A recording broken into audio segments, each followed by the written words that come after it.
नमस्कार विद्यार्थी मित्रो. आज आपण इयत्ता 10वी विज्ञान आणि तंत्रज्ञान भाग 2चा कृतीपत्रिका 7वी इथं पाहणार आहोत. सेतू अभ्यासक्रमातील कृतीपत्रिका 7वी भाग 2चा आपण पाहत आहोत. पाहूयात कृतीपत्रिका क्रमांक 7. कृतीपत्रिका क्रमांक 7 आपण पाहत आहोत. या कृतीपत्रिका 7मधून आपल्याला काय समजावून घ्यायचं आहे मुलांनो, काय येणं तुम्हाला अपेक्षित आहे हे लक्षात घ्या. जे 9वीला तुम्ही अभ्यासलेला आहात, प्रकरण 15व्यामध्ये सजीवातील जीवन प्रक्रिया प्रकरणामध्ये तुम्ही अभ्यासलेलाच आहात, पण त्याच्यातील काय महत्त्वाचा घटक आहे तो आपण इथं अभ्यासणार. तर चेता नियंत्रण म्हणजे काय, चेतापेशी कशा असतात, त्याची रचना कशी आहे, चेतापेशींचं कार्यानुसार काही प्रकार आहेत का, आणि मानवी चेतासंस्था ही कशा प्रकारची आहे हे आपल्याला इथं पाहायचं आहे आणि येणं अपेक्षित आहे. त्यामुळे कुठल्या क्षमता तुमच्यामध्ये विकसित होणार किंवा आणखीन यायला पाहिजे, चेतापेशींचं आकृतीसह वर्णन करता यायलाच पाहिजे मुलांना. आपल्या शरीरामध्ये ज्या चेतापेशी आहेत त्यांची आकृती काढून त्यांना नावं देता येणं गरजेचं आहे, यायलाच पाहिजे. चेतापेशीचे कार्यानुसार वर्गीकरण करता यायलाच पाहिजे. निदान आपल्या चेतापेशींची एवढी तरी ओळख आपल्याला असणं गरजेचं आहे. पहा, लक्षात ठेवू. यामध्ये आपण बघणार आहोत चेता नियंत्रण कसं असतं, रचना कशी आहे चेतापेशींची, बघूयात. चला पाहूयात. चेता नियंत्रण म्हणजे काय. नियंत्रण पाहिलं. नियंत्रण म्हणजे कंट्रोलेशन. आपल्या शरीरामध्ये किंवा सजीवांमध्ये चेता नियंत्रण महत्त्वाची नियंत्रण प्रक्रिया चालू असते मुलांना. पहा, पर्यावरणातील बदलांच्या अनुषंगाने मानवी शरीरात आवेग निर्माण होतात. आजूबाजूला जसा बदल होतो ना तसं आपल्या शरीरातसुद्धा आवेग निर्माण होत असतात. पेशीमध्ये या आवेगांना प्रतिसाद देण्याची क्षमता निर्माण करण्याचे महत्त्वाचे कार्य चेता नियंत्रणाद्वारे होतं. चेता नियंत्रण हेच काम करतं. पेशीमध्ये काय करत असतं, तो आवेगांना प्रतिसाद देण्याची क्षमता निर्माण करत असते. मानवासारख्या बहुपेशी प्राण्यांमध्ये आवेगांना प्रतिसाद देण्यासाठी चेतासंस्थेसारखी यंत्रणा कार्यरत असते. पहा, चेता नियंत्रण आहे म्हणून आपल्या शरीरामध्ये वेगवेगळ्या क्रिया ह्या व्यवस्थित चालू आहेत मुलांना. आजूबाजूच्या परिस्थितीनुसार आपल्या शरीरामध्ये सुद्धा ते बदल होत असतात, आवेगांना प्रतिसाद देत असतात चेता नियंत्रणामुळंच. आता मला सांगा, एखादी गरम वस्तू चटका आपल्याला बसला, आपल्या हाताला बसला, काय करतो आपण, पटकन हात बाजूला घेतो. हा बदल केला आपण आपल्या स्नायूंमध्ये, आपल्या हातांमध्ये. कशामुळं, बाहेरच्या गरम वस्तूला आपण प्रतिसाद दिलाय का, तसंच लावून ठेवणार का त्याला, शक्य नाही. पटकन प्रतिसाद दिलं. कशामुळं, तर तुमच्या शरीरामध्ये चेता नियंत्रण चालू असल्यामुळं. हे लक्षात घ्या. हे चेता नियंत्रणमुळं आपल्याला गरम वस्तू, थंड वस्तू पटकन जाणवते, चिमटा काढलेलं कळतं, एखादं दंश झालेलं कळतं. हे लक्षात घ्या. खूप सोपे उदाहरणं दिले मी. त्यानंतर चेतापेशी कसं कार्य करतात बघूयात. आता चेता नियंत्रण आहे, बाहेरच्या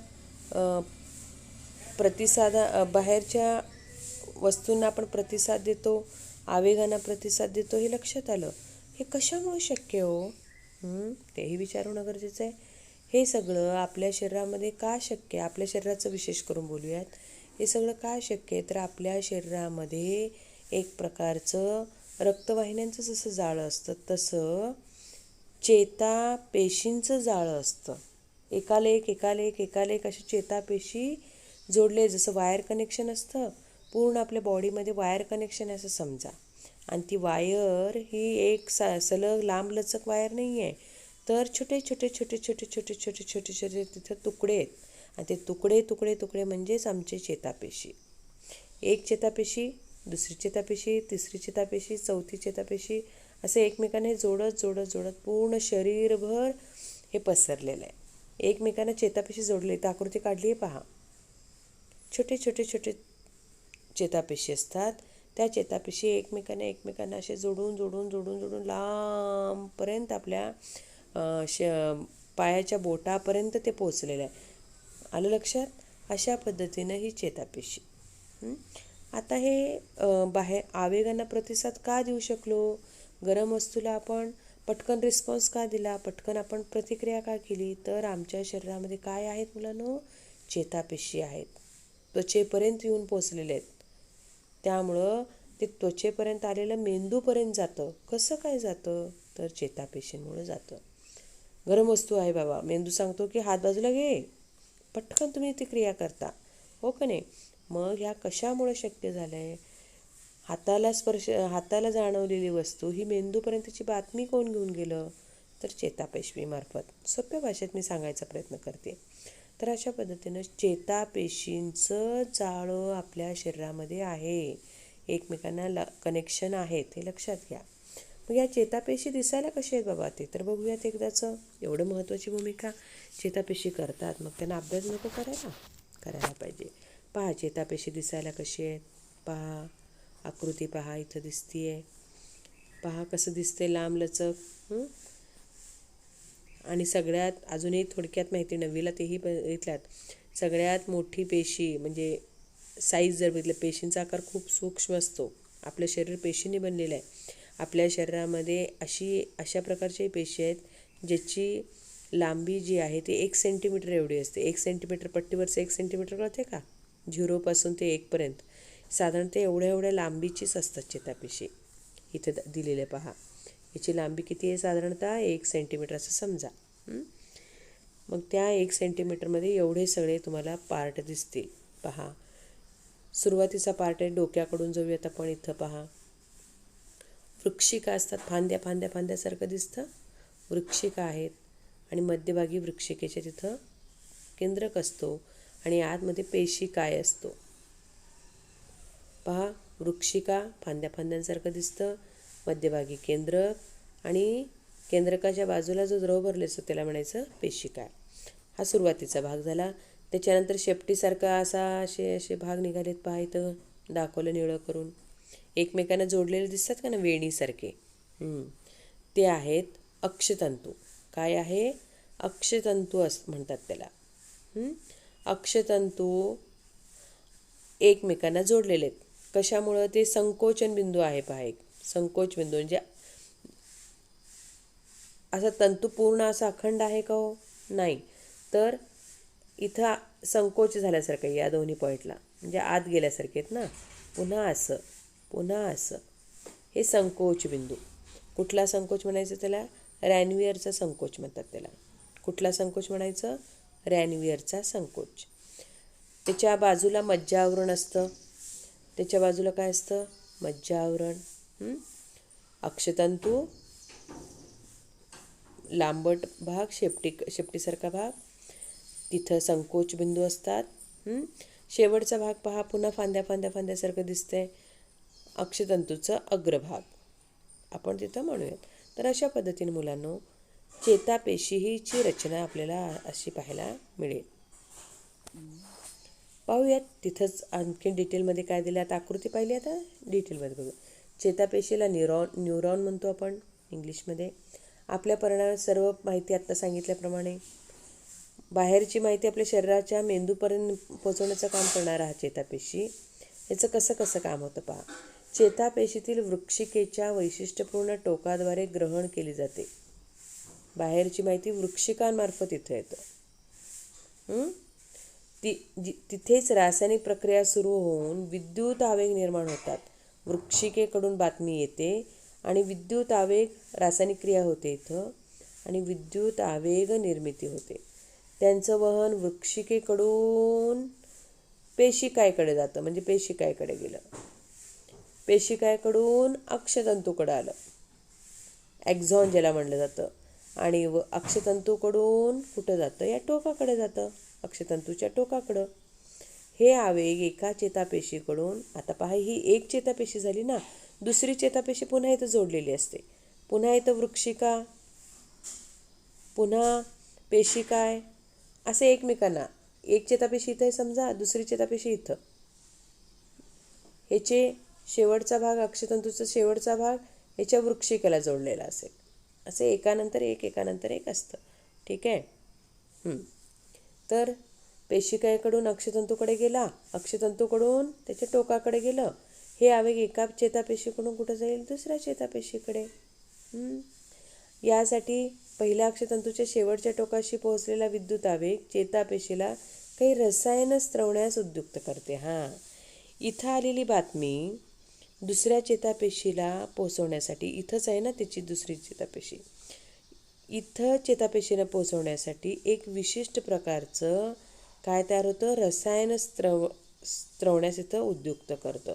आणि ही रसायने दोन पेशी दरम्यान असलेल्या अतिसूक्ष्म पोकळीतून एकमेकांना चिटकलेली नसतात बरं का, थोडीशी पोकळी असते, गॅप असते.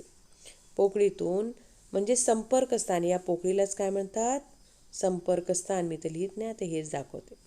दोन चेतापेशीच्या मध्ये जो गॅप असतो, एकमेकांना चिटकलेले नसतात.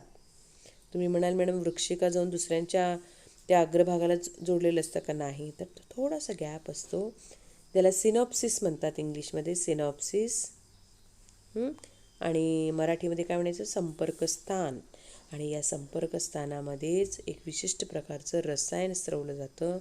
त्यामुळं एका चेतापेशीकडची बातमी दुसऱ्या चेतापेशीकडे जाते त्या संपर्कस्थानामुळं.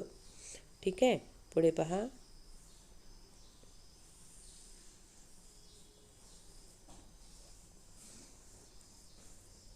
त्यामुळं काय होतं? पुढील चेतापेशीकडच्या वृक्षिकेमध्ये आवेग निर्माण होतात. अशा प्रकारे आवेगांचं शरीरात वहन होते आणि आवेग चेतापेशीकडून अंतिमतः स्नायूपेशीकडे आणि ग्रंथीकडे पोहोचवलं जातं. स्नायू, ग्रंथी, मग मेंदू, असं ते पोहोचवलं जातं. आलं लक्षात? अशा पद्धतीनं मुलांनो आपल्या शरीरामध्ये चेतापेशी ह्या कार्यरत असतात, हे लक्षात घ्या. इथं आहे पहा, आकृती पण दिलं आहे. चेतापेशीचे टोक आहेत पहा, हे स्नायूंना जोडलेलं आहे. ठीक आहे. त्यानंतर बघूयात आपण चेतापेशींचे काही प्रकार आहेत का? का सगळे चेतापेशी एकसारखे आहेत? बघूया. नाहीत, सगळ्या चेतापेशी एकसारख्या नाही आहेत. आपल्या शरीरामधील चेतापेशी ह्या वेगवेगळ्या प्रकारचे दिसतात. इथं पहा, आता मानवी चेतासंस्था दिली आहे पहा. आपल्या शरीरामध्ये असं लाल लाल दिसतंय का? पूर्ण हे रक्तवाहिन्यांचं जाळं नाही बरं का, हे आपल्या चेतापेशींचं जाळं आहे. मेंदू, डोक्यामधून मेंदू, मेंदूपासून मज्जारज्जू, मज्जारंजूला असे फांदे फुटलेले असतात, फाटे फुटलेले असतात. आणि चेतापेशीचं हे जाळं काय पसरलेलं आहे. ठीक आहे. मानवी चेतासंस्था लक्षात आली. त्यानंतर आता बघूया चेतापेशीचे प्रकार बघतोय आपण ना. कोणकोणते चेतापेशीचे प्रकार आहेत? Types of neurons. न्यूरॉन्स म्हणजे चेतापेशी. चेतापेशींच्या कार्यानुसार वर्गीकरण, कार्यानुसार बरं का, 3 प्रकार आहेत.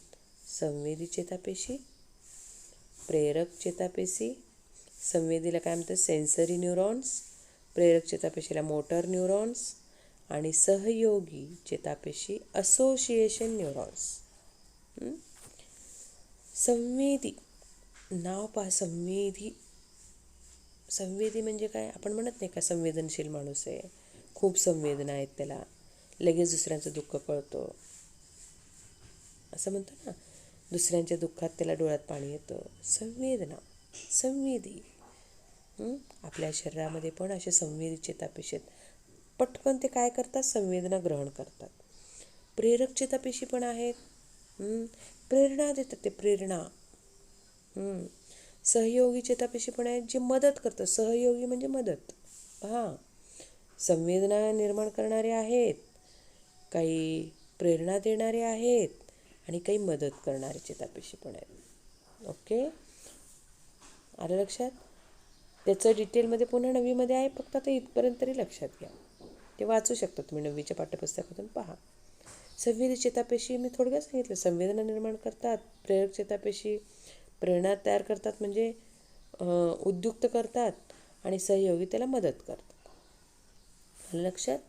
त्यानंतर पहा, आपण बघणार आहोत चेतापेशींच्या प्रकारानंतर मानवी चेतासंस्थेकडे आपण वळणार आहोत. आपल्या मानवामध्ये कशी चेतासंस्था आहे बाबा, हे पाहणार आहेत. संस्था बघायचं बरं का. संस्था म्हणजे चेता, अनेक चेता इथं आहेत आपल्या शरीरामध्ये आणि एकत्रित त्याला म्हणतो आपण संस्था. आता आपल्या शाळेचं जर उदाहरण घेतलं तर अनेक शाळा म्हणून आपली बृहन्मठोटकी संस्था आहे, हो की नाही? अनेक शाळा, चेता आहेत, चेतापेशी आहेत त्या, आणि त्या अशा अनेक 14, 15, 20, 25 आपले काय चेतापेशी मिळून आपली एक बृहन्मठोटकी संस्था बनलेली आहे असं. ठीक आहे. तर ही चेतासंस्था आपल्या शरीरामध्ये कशी कार्यरत आहे ते बघा. The human nervous system, nervous system म्हणतात त्याला. नर्वस सिस्टीम कशी आहे पहा. पुढील 3 भागात विभागलेली आहे. चेतासंस्थेचे 3 पार्ट गेलेत बरं का. मध्यवर्ती चेतासंस्था, ज्याला म्हणतात सेंट्रल नर्वस सिस्टीम. मध्यवर्ती म्हणजे सेंट्रल, ज्याला शॉर्टमध्ये म्हणलं जातं CNS. इथे दिले पहा आकृतीत, सेंट्रल नर्वस सिस्टीम, CNS. आणि तुम्हाला दिसतोय कुठं आहे पहा, आमच्या मेंदूमध्ये म्हणजे डोक्यामध्ये.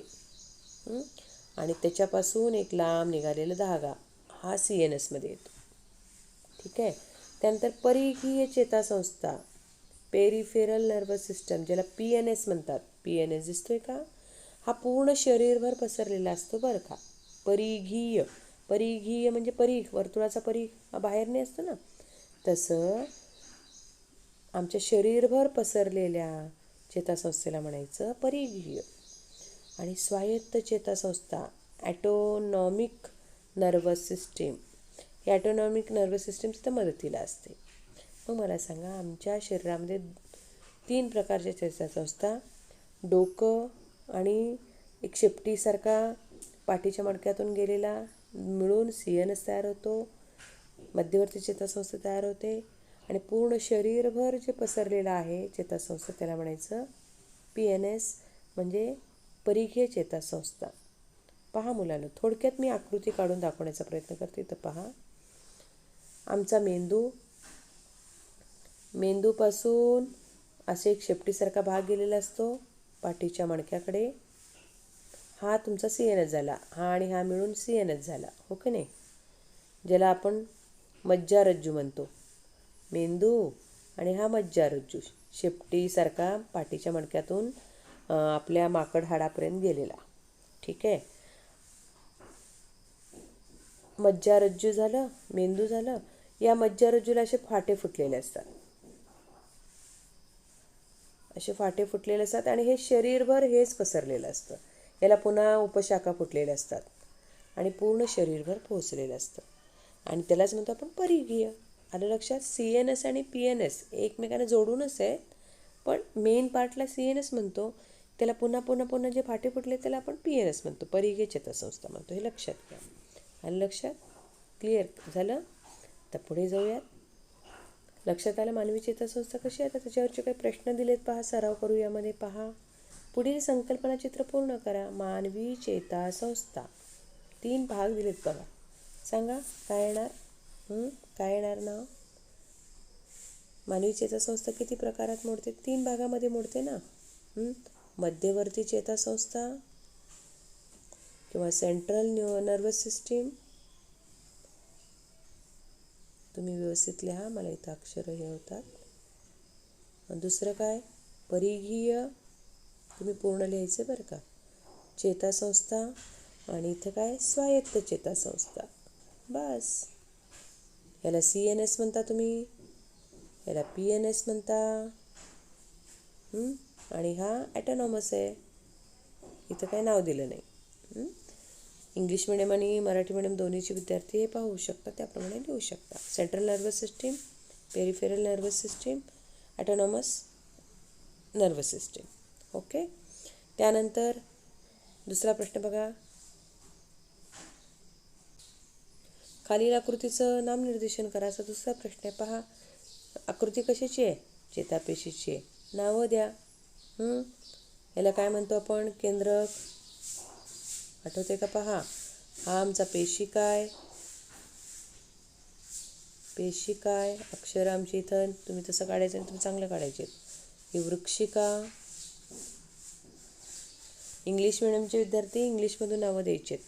तुमच्या पाठ्यपुस्तकात पाहून आपण दोन्हीमधून कॉम्बाईन व्हिडिओ करतो आहे, म्हणून थोडंसं नावं मी मराठी मिडियमसाठी सांगते. तुम्ही सेमीवाले काय करायचं आहे? इंग्लिश मिडियम तुमचं पुस्तक असणार आहे गेल्या वर्षीचं, तिथून नावं घ्या. पार्ट समजलेत, आकार लक्षात आला आहे, फक्त त्याची नावं घ्यायची. आलं लक्षात? इथं काय अक्षतंतू, मज्जावरण लिहा तुम्ही, हे सगळं लिहा. आलं लक्षात? तो लिहा. इथं काय नाव येतं ते बघा. आता इथं काय नाव येतं बघा, मी स्क्रोल केलं त्यामुळं काही नावं डिलीट होतात, तुम्ही पाहात. अक्षतंतूकडील अग्र तो तिथं द्यायचा आहे. आलं लक्षात? त्यानंतर पुढे जाऊयात आपण. पहा, तिसरा प्रश्न काय म्हणलाय? एका शब्दात उत्तरे लिहा. बरं, अजून एकदा.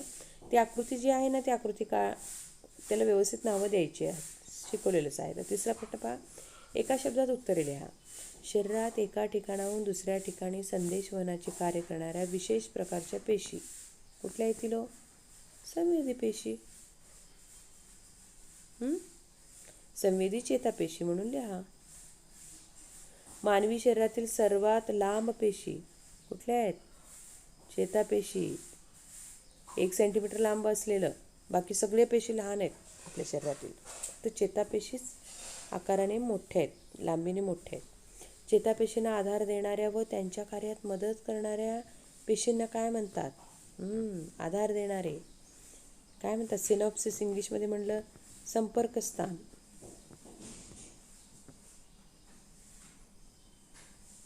आधार देतात ते. ओके, तर अशा पद्धतीनं प्रश्नोत्तरही पूर्ण करायची आहे. पुन्हा दीक्षा ॲपमधील काही लिंक पण दिलेले आहेत, तुम्ही तुमच्या स्तरावर ते पाहू शकता आणि अभ्यास करू शकता. एवढा भाग इथं समजला असेल. चेतापेशी, चेता नियंत्रण कसं होतं मानवामध्ये, हे सगळं आपण अभ्यासलेलं आहे. एवढा भाग इथं समजला असेल. आशा बाळगून इथंच थांबते. धन्यवाद.